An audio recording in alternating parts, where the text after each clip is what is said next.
Hola de nuevo, queridos amigos. Nuevamente nos encontramos para seguir estudiando lo que la palabra de Dios nos dice acerca de nuestra preparación para la segunda venida de Jesús. Y comenzamos diciendo que es importante que nosotros miremos al pasado, a la obra de Cristo por nosotros, a lo que Él hizo por nosotros en la cruz. Y estábamos diciendo que es fundamental que también miremos hacia arriba, a donde está Jesús, a su obra intercesora por nosotros en el santuario del cielo. Decíamos también que ese santuario celestial es el gran original del cual el santuario terrenal que hizo Moisés era una réplica, una figura y una sombra. Durante siglos, en el santuario terrenal se ofrecieron sacrificios que prefiguraban el gran sacrificio de Jesús que traería la liberación a todos los seres humanos de la culpa y de la condenación del pecado.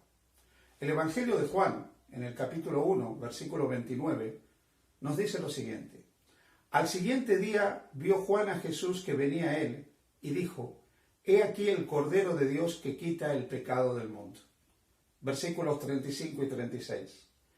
El siguiente día otra vez estaba Juan y dos de sus discípulos, y mirando a Jesús que andaba por allí dijo: he aquí el Cordero de Dios.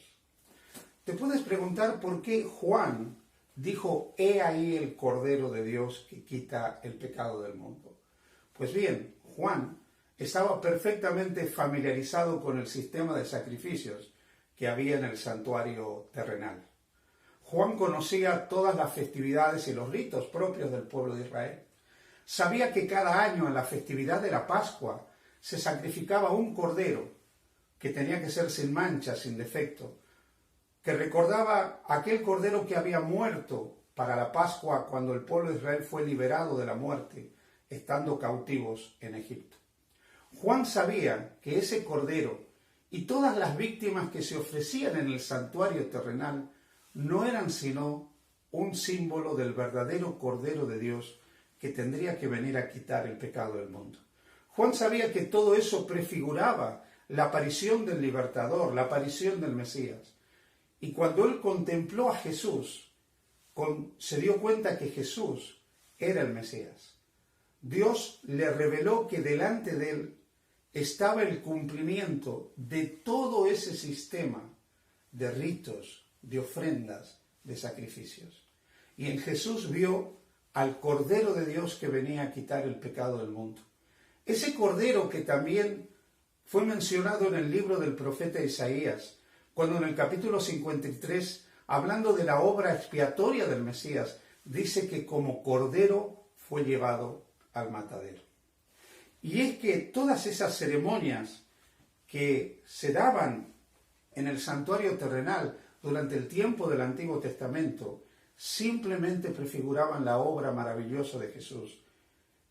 En la carta a los Hebreos, en el capítulo 8, a partir del versículo 8 hasta el versículo 11, se nos dice lo siguiente: dando el Espíritu Santo a entender con esto que aún no se había manifestado el camino al santuario celestial, entre tanto que el primer tabernáculo, el santuario terrenal, estuviese en pie, lo cual es símbolo, o sea, todo lo que pasaba en ese santuario terrenal, lo cual es símbolo para el tiempo presente, según el cual se presentan ofrendas y sacrificios, que no pueden hacer perfecto en cuanto a la conciencia al que practica ese culto, ya que consiste sólo de comidas y bebidas, de diversas abluciones y ordenanzas acerca de la carne, impuestas hasta el tiempo de reformar todas las cosas.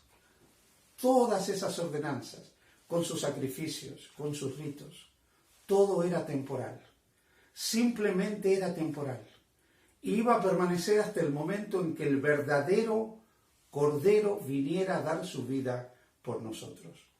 Jesús asumió la naturaleza humana, como bien dijimos en el tema anterior, para poder ser la víctima que entregaba una vida perfecta a favor nuestro, para el perdón de nuestros pecados.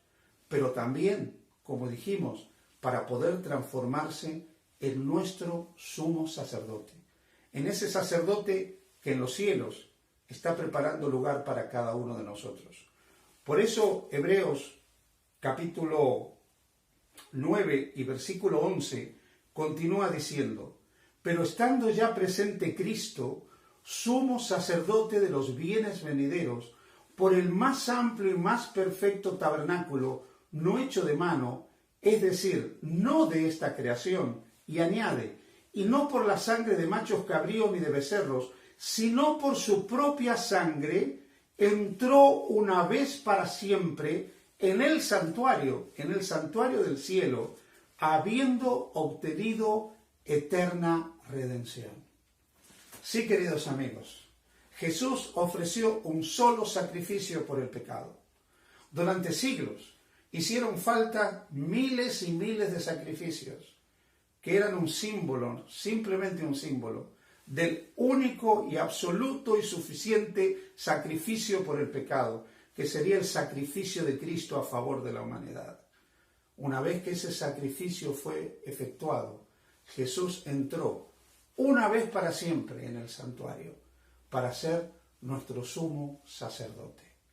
Ese sumo sacerdote al cual tenemos que ir confiadamente, porque Él está preparando un lugar para cada uno de nosotros. Así que te invito a aceptar al Cordero de Dios que quita el pecado del mundo, pero reconocer también en ese Cordero a tu sumo sacerdote celestial que intercede por ti, porque su sacrificio es el único sacrificio suficiente y necesario para que tú y yo podamos tener la vida eterna. Mira a Jesús en el santuario. Que Dios te bendiga.